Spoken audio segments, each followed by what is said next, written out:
Hello everyone. आज हम question second करेंगे of class 10th exercise 3.2 on comparing ratio a1 by a2 b1 by b2 and c1 by c2. Find out whether the lines representing the following pairs of linear equations intersect at a point are parallel or coincident. First of all, we need to know what is intersect. Intersect is a1 and a2 and b1 by b2. This is not equal to each other. It's called intersecting lines. Parallel lines is a1 by a2 is equals to b1 by b2 is not equal to c1 by c2. It is called parallel line. Coincident line a1 by a2 is equal to b1 by b2 is equal to c1 by c2. This is coincident line. ठीक है, ये होता है intersecting line, parallel line and coincident line. हमें इस question में यही बताना है a1 by a2 जो है वो इक्वल है b1 by b2 के या फिर c1 by c2 के. बस हमें इस क्वेश्चन में यही बताना है और a b c तीनों की वैल्यूज निकालनी है. तो तीनों की वैल्यूज कैसे निकलेगी देखो.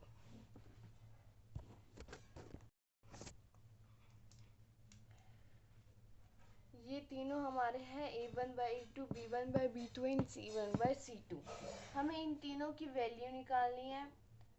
ये नंबर्स इन तीनों में पुट करके निकालने हैं. तो कैसे निकालते हैं, फिर हमें बताना है कि वो इंटरसेक्टिंग है या फिर पैरेलल है या कोइंसिडेंट लाइन है. इंटरसेक्टिंग लाइन को क्या कहते हैं हम, कंसिस्टेंट. क्या कहते हैं, consistent.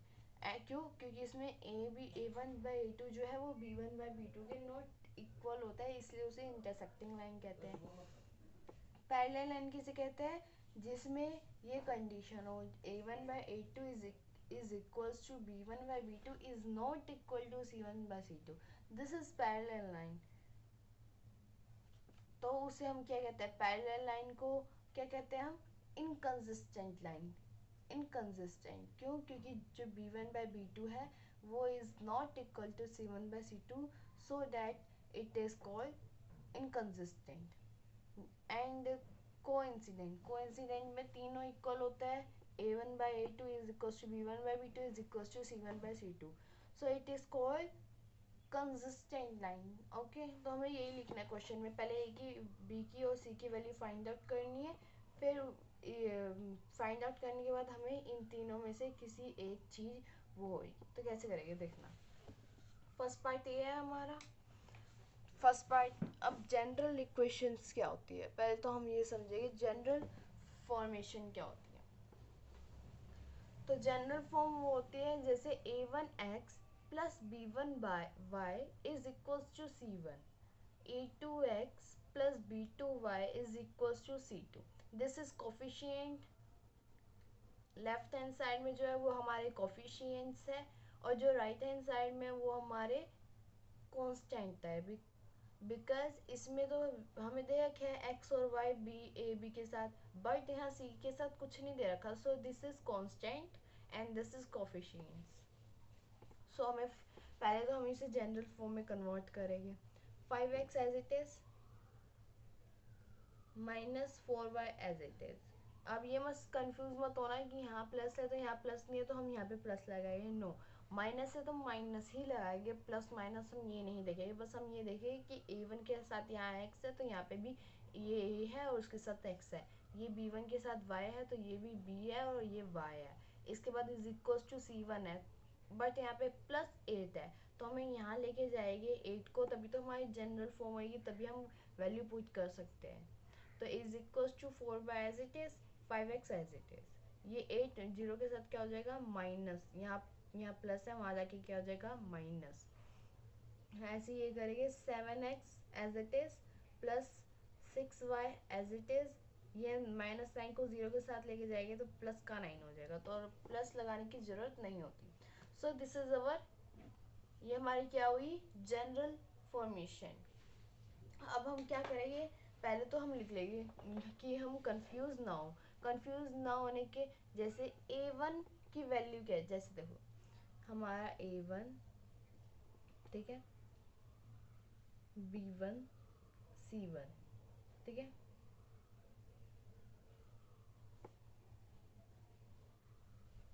A2, B2 and C2। पहले तो हम यहाँ पुट कर देंगे वैल्यू A B C की, तभी हम कर सकते हैं। अगर आप यहाँ पे सीधा वैल्यू पुट करके सोल्व कर दोगे तो आपको थोड़ी सी कन्फ्यूजन तो होगी, इसलिए पहले हम यहाँ पुट कर देते हैं। A1 क्या है हमारा, दिस इज अवर A1। अगर आपको ऐसे समझ नहीं आ रहा तो यहाँ देख लो, A1x है तो ये हमारा A1x है। A1 क्या है हमारा 5 प्लस B1y, तो B1 इधर का है हमारा, ये है B1 और y, तो हम क्या कर देंगे -4। 5 क्या कि माइनस नहीं है, प्लस है तो हमने नहीं लगाया। इधर 4 क्या है माइनस का साइन यहाँ पे, तो यहाँ पे भी हम क्या लगाएंगे माइनस का साइन 4 के आगे, ओके। एंड कोफिशिएंट नहीं लगता, सॉरी x और y जो है वो नहीं लगता, ठीक है। कहीं सॉल्व करते समय आप एक्स वाई लगा दो, वो नहीं लगता। कट हम तो नंबर्स को ही करेंगे, एक्स वाई को तो करेंगे नहीं, इसलिए एक्स वाई नहीं लगता। अगर एक्स वाई लगाएंगे तो फिर वो दोनों डिजिट अलग अलग हो जाएगी, तो हम उसको सॉल्व नहीं कर सकते, इसलिए हम एक्स और वाई नहीं लगाएंगे। सिंपल डिजिट्स और माइनस या प्लस का साइन, ठीक है। प्लस का साइन तो लगता नहीं, तो माइनस का साइन लगाएंगे। और C1, this is our C1। C1 क्या हमारा -8 क्या माइनस का साइन है। A2x, इसमें A2 है, ये रहा A2 और x। A2 क्या दे रखा है हमें 7, पॉजिटिव तो पॉजिटिव आ जाएगा। B2 क्या हमारा 6 एंड C2 क्या हमारा 9। अब वैल्यूज पुट कर देंगे इधर, A1 बाय A2। A1 क्या हमारा 5 अपॉन में A2 क्या हमारा 7। ये कट नहीं हो रहा तो एज इट इज रहेगा। B1 बाय B2 क्या हमारा B1 क्या है -4, B2 क्या है हमारा ओनली 6, नॉट माइनस, ओनली 6। ये कट हो रहा है 2 के टेबल में, 2 2 ज़ा 4, 2 3 ज़ा 6, तो क्या आ गया माइनस का 2 अपॉन में 3। Last is C1 by C2। C क्या हमारा -8 अपॉन में C2 क्या है 9। ये कट हो रहा है, नहीं कट नहीं हो रहा, तो यही हमारा आंसर हो जाएगा। तो देखो A1 क्या हमारा 5/7, ठीक है, और B1 बाय B2 क्या हमारा 2/3, -2/3, और C1 बाय C2 क्या हमारा -8/9।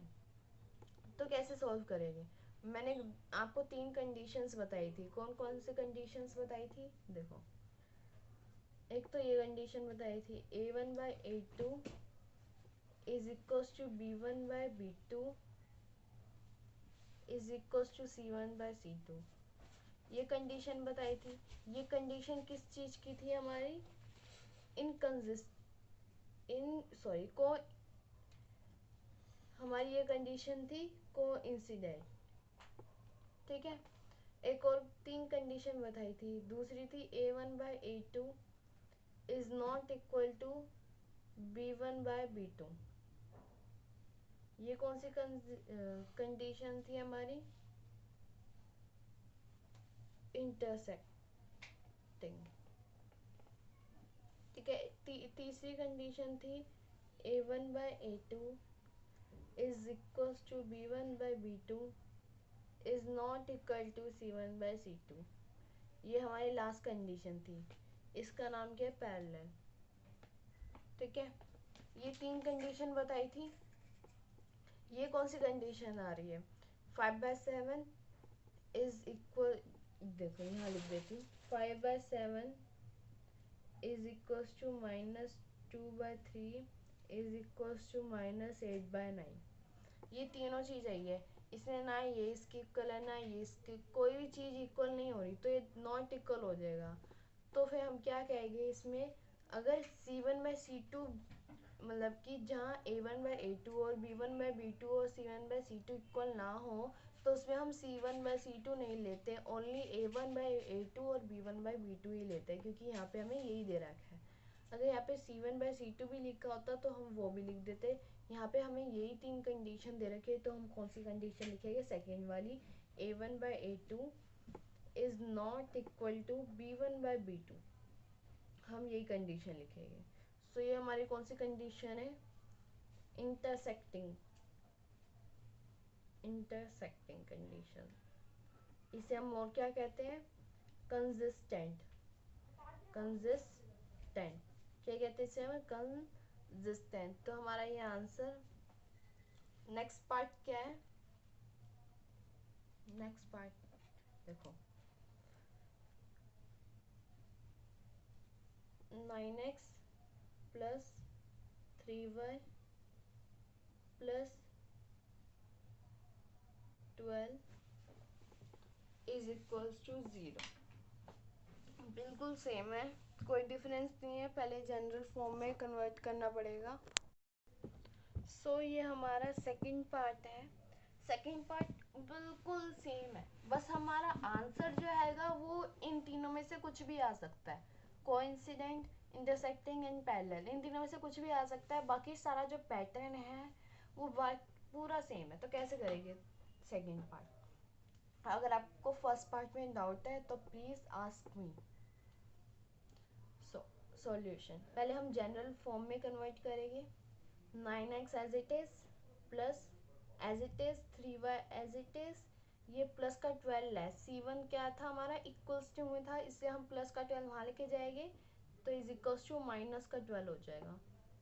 Second, 18x as it is plus 6y as it is, ये माइनस का 24 क्या है हमारा? C1, तो C1 हमारा इज इक्वल्स टू में था तो माइनस का 24 हो जाएगा, क्योंकि यहाँ प्लस का 24 है तो वहाँ जाके क्या हो जाएगा? माइनस का 24। सॉल्व कर देंगे। पहले हम पुट कर देंगे कि A1 क्या है, B1 क्या है, C1 क्या है, जिससे हमें कंफ्यूजन ना हो।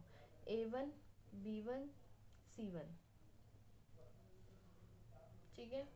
A2 B2 C2, values put कर देते हैं पहले हम। A1 क्या हमारा? 9, तो 9 पुट कर देंगे।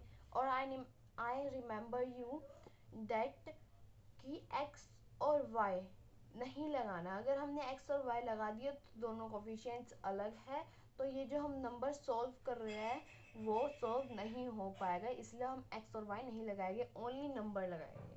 तो A1 क्या हमारा 9 और B1 क्या हमारा 3 और C1 क्या हमारा? नीचे देखेंगे, ऊपर नहीं देखेंगे। अगर ऊपर देखेंगे तो ऊपर तो प्लस का 12 है, तो हम यहाँ प्लस का 12 लिख देंगे तो पूरा रॉन्ग हो जाएगा, इसलिए हम नीचे देखेंगे। A1 is 9, B1 is 3 and C1 is 12 minus का, ठीक है। ऐसी A2 is 18 positive, B2 is 6 positive, C2 is 24 negative, ठीक है। पॉजिटिव नेगेटिव का भी ध्यान रखना है और x और y नहीं लगाना, उसका भी ध्यान रखना है। अब हम पुट कर देंगे values. A1/A2 is equals to, A1 क्या है? 9। अब देखो, अब हमें दिक्कत नहीं हो रही, हमें पता है कि यही वैल्यूज है। अगर हमने यहाँ पुट नहीं करते तो हम यहाँ ढूंढते रहते हैं कि वैल्यूज कौन कौन सी है, इसलिए हमने यहाँ पुट कर दिया और हमें अब कंफ्यूजन नहीं हो रही। A2 क्या है हमारे? 18। सॉल्व कर देंगे, कट हो रहा है। 9 1 9, 9 2 18, 9 1 9, 9 2 18 एंड B1/B2 की वैल्यू पुट करके निकालेंगे। B1 is 3 and B2 is 6, ये भी कट हो रहा है। 3 1 3, 3 2 6, this is also 1/2 and C1/C2, C1/C2 क्या है? -12 एंड -24, ये भी कट हो रहा है। 12 1 12, 12 2 24, माइनस से माइनस कट, 12 1 12, 12 2 24। अब हमारे ये कंडीशन क्या आ रही है? जो A1/A2 है, क्या था? हाँ, 1/2, ये भी 1/2 आ रहा है एंड ये भी 1/2 ही आ रहा है, तीनों इक्वल है। तो कौन सी कंडीशन है? A1/A2 is equal to B1/B2 is equal to C1/C2। हमने तीनों में इक्वल टू क्यों लगाया? क्योंकि यहाँ पे भी 1/2 आ रहा है, यहाँ पे भी 1/2 आ रहा है, यहाँ पे भी 1/2 आ रहा है। ये माइनस से माइनस कट हो गया, इसलिए 1/2 आ रहा है। अगर यहाँ माइनस होता तो -1/2 आता, तो हमारा ये जो है वो इसके इक्वल ना होता। अब तीनों इक्वल है तो ये इक्वल आ जाएगा। और ये कौन सी कंडीशन होती है? Coincident, coincident consistent. इसे हम और क्या कहते हैं, तीनों इक्वल होते तो क्या कहते हैं, कंसिस्टेंट। क्या कहते हैं, consistent. So this is our answer. Let's come to the third part, last part of this question.